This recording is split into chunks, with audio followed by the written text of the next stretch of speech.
और आइए चर्चा की शुरुआत करते हैं। पितरों का सपने में दिखना बहुत सारे संकेत देता है, लेकिन पितृपक्ष में पितरों का सपने में आना खास संकेत देता है। ऐसे में अगर आपके पूर्वज सपने में आपसे दूर खड़े होकर आपको सिर्फ देख रहे हैं या सपने में कोई पूर्वज आपको कुछ दे रहे हैं, तो इन सब के क्या मतलब हैं, क्या मायने हैं, आइए पंडित जी से समझते हैं। तो पंडित जी, अगर इस तरीके से पितृ सपने में आ रहे हैं, कुछ दे रहे हैं, दूर खड़े हैं, इन सब के क्या मायने हैं, कैसे समझें? देखो, ऐसा है विपनेश, पहली बात तो ये मान लो कि पूरे विश्व में केवल हमारी संस्कृति जो सनातन की है वही इस बात को मानती है कि हमारे पितर होते हैं। क्योंकि हमारे यहाँ भगवान कृष्ण ने कहा है कि नयनम छिद्रंति शास्त्राणि नयनम दहति पावकः न चैनम क्लेदयंतापु न शोषित मारुतः। आत्मा अजर अमर अविनाशी है, इसका कभी नाश हो ही नहीं सकता। ये अजर अमर अविनाशी है और ये जिस शरीर में जाता है उस शरीर के अनुरूप इसका नाम हो जाता है। जैसे आपके कान की बाली सोने की अगर निकाल कर हम अंगूठी बना लें तो कौन नहीं कहेगा पंडित जी की अंगूठी है। बिल्कुल सही बात। तो कहने का मतलब ये है कि आत्मा, गीता में ही कहा गया है कि वासांस जीर्णा नियथा विहाय तथा शरीराणि नवानि जीर्णा न्यन्यानि संयाति नवानि देहि। जिस तरह से हम पुराने वस्त्र को त्याग कर नए वस्त्र धारण कर लेते हैं, उसी तरह से जब ये शरीर 9 दरवाजों वाला जरा जीर्ण हो जाता है या इसमें कहीं अपघात हो जाता है, तो ये आत्मा इस शरीर को छोड़ करके दूसरे मतलब की देह में प्रविष्ट हो जाती है। अब रही बात पितरों की जी। देखो, भागवत में एक कथा आती है। प्राचीन बरही नाम के एक राजा हुए, उनको नारद जी ने बताया कि 2 हिरन अपने बच्चों के साथ जंगल में हरी हरी घास चरने में मस्त थे और उनके कानों में भंवरे गुंजार कर रहे थे वहां के वायुमंडल में, और भंवरों की उस गुंजार में वो बेसुध हुए थे हिरन और हिरनी। और बहेलिया शिकारी धनुष पर बाण चढ़ा करके निशाना बांध के बैठा था कि कब इनको मारूं और कब ये मेरे शिकार हो जाए।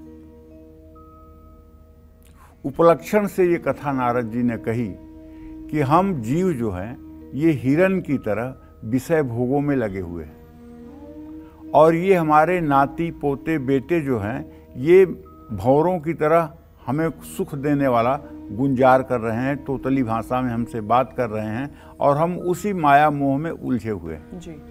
और मृत्यु रूपी बहेलिया वो सर पे तलवार लेकर खड़ा है, तीर धनुष लेके खड़ा है, क्योंकि एक एक कदम हम मृत्यु के नजदीक होते जा रहे हैं। 1 मिनट बीता तो हम मृत्यु के नजदीक हुए, 1 घंटा बीता तो मृत्यु के 1 घंटे नजदीक हुए। जो पैदा होता है वो तुरंत वो मृत्यु के रास्ते पर चल देता है और एक एक कदम उसका आगे बढ़ता रहता है। अब जिस दिन समय आया उस दिन फिर ये शरीर समाप्त हो गया। तो ना हमने भगवत भजन की जी, ना हमने सत्संग किया, ना हमने परोपकार किया, ना हमने दान पुण्य किया और ना हमने भगवान के लिए कभी आंसू बहाए, ना कभी हमने भगवान को जानने की कोशिश की। बस नाराजगी व्यक्त की है हमेशा। हाँ, कोई काम नहीं हुआ तो भगवान ने नहीं किया। कोई परत्र दुख पावई सिर धुन धुन पछताए कालई कर्म ही ईश्वर ही मिथ्या दोष लगाए। ये कहना भगवान नहीं चाहते थे, किस्मत में ही ऐसा लिखा था। हाँ। तो मतलब कर्म ना करो, भगवान नहीं चाहते थे, किस्मत में ही ऐसा लिखा था। ये वक्त का तगाजा है, भगवान को यही मंजूर है। क्या है? अरे आप अपने कर्म भी तो देखो। अगर हम आपको एक मान लीजिए कि बहुत बढ़िया गैया दे दें जो बहुत दूध देने वाली हो, और आप छलनी में अगर गैया दूहें और कहें कि हमको दूध नहीं मिला, तो दूध कैसे मिलेगा? सही बात है। लेकिन बहुत कम लोग हैं जिन्हें अपनी गलती का एहसास होता है। अदरवाइज सब अपने आप को सही मानते हैं हमेशा। यही तो माया है प्रभु की। माया यही है प्रभु की।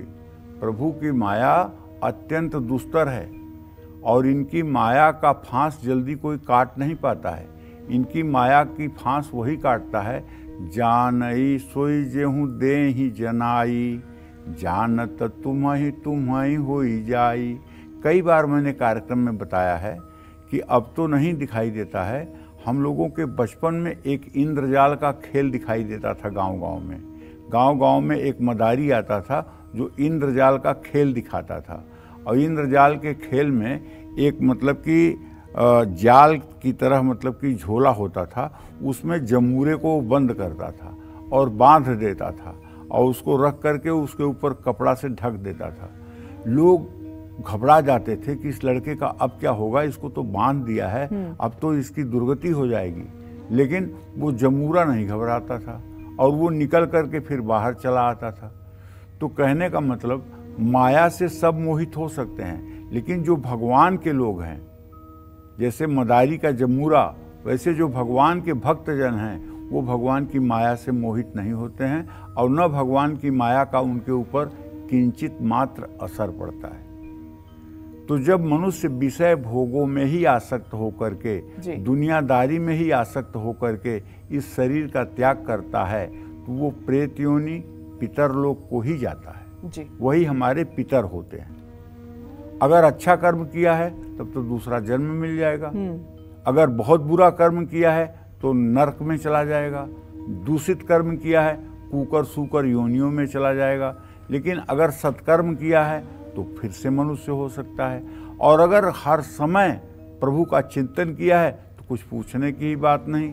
जैसे एक चम्मच जल समुद्र में डाल दीजिए तो सारा पानी, वो आपका जल एक चम्मच समुद्र हो जाएगा, उसी तरह से वो प्रभु में विलय हो जाता है। तो कहने का आशय ये है कि जो हमारे दिवंगत लोग माया मोह में फंस करके और पुत्र पुत्री के मोह में फंस करके अपना शरीर त्यागे हैं, जिनको सद्गति नहीं मिली है, उन्हीं लोगों को सनातन धर्म में पितृपक्ष की कल्पना करके और हमारे शास्त्रों ने पितृपक्ष का निर्माण किया। ठीक।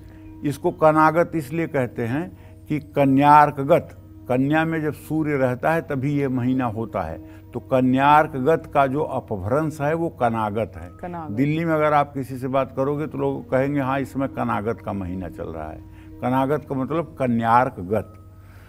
तो कहने का आशय ये है कि अगर पितृपक्ष में नींद में पितरों का सपने में आना कुछ साफ संकेत देता है और आने वाली दुर्घटनाओं से भी हमारी रक्षा करता है। ये संकेत हो सकता है कि आपके जीवन में कोई बड़ा बदलाव आने वाला है। पितृपक्ष में विशेष तौर पर पितरों का सपना आए तो इसे कभी नज़रअंदाज नहीं करना चाहिए। मृत आत्माओं के संदेश, चेतावनी या सलाह को समझने की कोशिश करें और भविष्य के कोई भी काम इसी के अनुसार करें। सपने में पितर दूर से खड़े होकर के अगर हमें देख रहे हों तो इसका मतलब है कि परिवार के लिए कुछ अच्छा होने वाला है। ये अच्छा क्या हो सकता है? किसी की शादी हो सकती है, बच्चे का जन्म हो सकता है या कोई और शुभ कार्य हो सकता है। सपने में कोई पितर आपको कुछ दे रहा हो तो समझिए कि आने वाले समय में आपको निश्चित रूप से सफलता मिलेगी। आप सफलता के उस मुकाम तक पहुंचेंगे जहां दूसरों के लिए जाना मुश्किल होगा। तो सपने में पितरों का आना और खास करके पितृपक्ष में आना, ये बहुत महत्वपूर्ण बात है और इस स्वप्न को याद रखना चाहिए।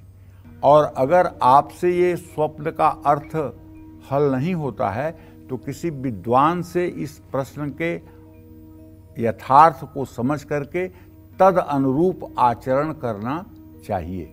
इससे आपका कल्याण होगा और आपके पितरों का भी कल्याण होगा। जय मां विंध्यवासिनी।